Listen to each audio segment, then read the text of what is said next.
درود به همه، به این کانال خیلی خوش اومدید. من یوسف هستم و قرار امروز با هم یک موضوع فوق‌العاده رو بررسی کنیم که قطعاً هیچ وقت فراموشش نمی‌کنید.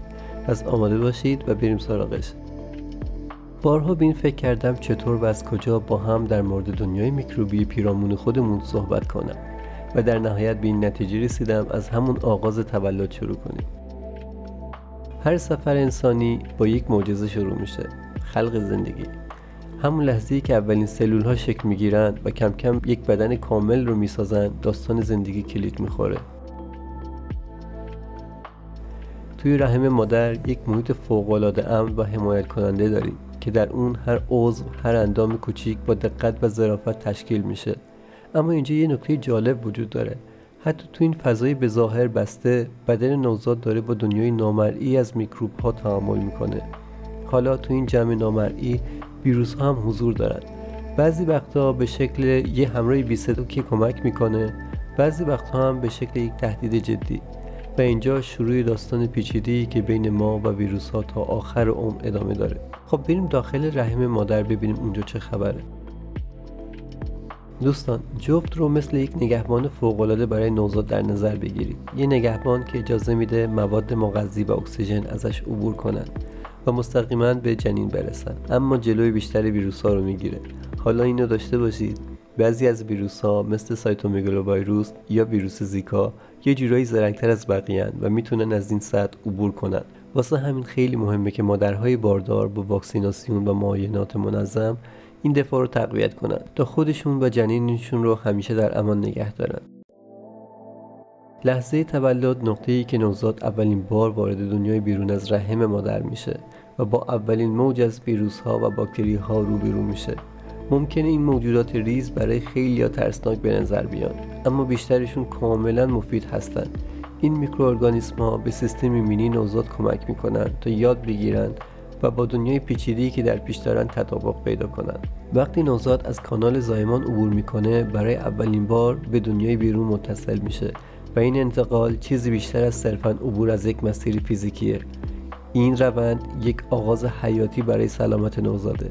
مهمه که بدونیم این تعامل اولیه با میکروب‌ها و ویروس‌ها به تقویت سیستم ایمنی نوزاد کمک میکنه و اونها رو برای مقابله با تهدیدات آینده آماده میکنه. یکی از قسمت‌های مهم دیگه شیر مادر هستش. شیر مادر فقط غذای نوزاد نیست. این اولین واکسن نوزاده. شیر مادر پر از آنتیبادی هایی که به نوزاد کمک میکنه تا با عفونت‌ها مقابله کنن و حتی سیستم ایمنی اون رو برای شناسایی ویروس‌های خطرناک آموزش میده. این آنتیبادی ها مثل قهرمانانی هستند که در خون نوزاد جریان پیدا میکنن و شروع به مبارزه با ویروس ها میکنن. این روند نه تنها دفاع طبیعی بدن رو تقویت میکنه، بلکه یک آموزش حیاتی به سیستم ایمنی نوزاد میده. شیر مادر نقش یک معجزه رو ایفا میکنه و به نوزاد قدرت میده تا در برابر تهدیدات مختلف از خودش دفاع کنه. بیایم راجع به واکسن ها صحبت کنیم. فکر کنید واکسن ها مثل یک زره محافظ برای بدن شما هستند که شما را در برابر ویروس های خطرناک مثل سرخک و فلج اطفال محافظت میکنند. وقتی که واکسن میزنیم، بدن یه تیکه کوچیک از ویروس رو میشناسه که هیچ ضرری نداره. اینطوری سیستم بدن میفهمه که این ویروس میخواد وارد بشه و آماده میشه تا دفعش بکنه. حالا شاید تزریق‌ها یکم سوزش داشته باشه، ولی این همون چیزیه که شما رو قوی‌تر میکنه. هر بار که واکسن میزنید، بدن شما یک قدم به قوی‌تر شدن نزدیکتر میشه و آماده‌تر برای مقابله با هر چیزی که بخواد شما رو مریض کنه. یادمون باشه واکسن‌ها فقط برای سلامت خود شما نیستن، بلکه برای همه جامعه مهمن. پس ما انجام واکسیناسیون از بدن خودمون و اطرافیانمون مراقبت بکنیم. در ادامه به نقش خانواده‌ها میپردازیم. از مواجهه نوزاد با دنیای نامرئی ویروس‌ها گفتیم. با مراقبت، عشق و علم ما میتونیم کمک کنیم تا هر کودک به طور قوی و سالم رشد کنه، مثل یه سپر محکم که با نور درخشانی از سلامت و محبت محافظت میشه. خانواده ها میتونن این سپر رو برای کودکانشون بسازن. با توجه به واکسن ها، تغذیه سالم و استراحت، نوزاد ما میتونه سیستم ایمنی قوی‌تری داشته باشه و از هر نوع تهدیدی محافظت بشه. این شروع داستان ما در مورد مواجهه با دنیای نامرئی میکروب‌ها بود.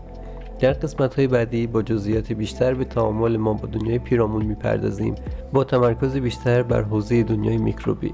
پس با ما همراه باشید و ویدیوهای این کانال رو از دست ندید. تا دیدار بعد، بدرود.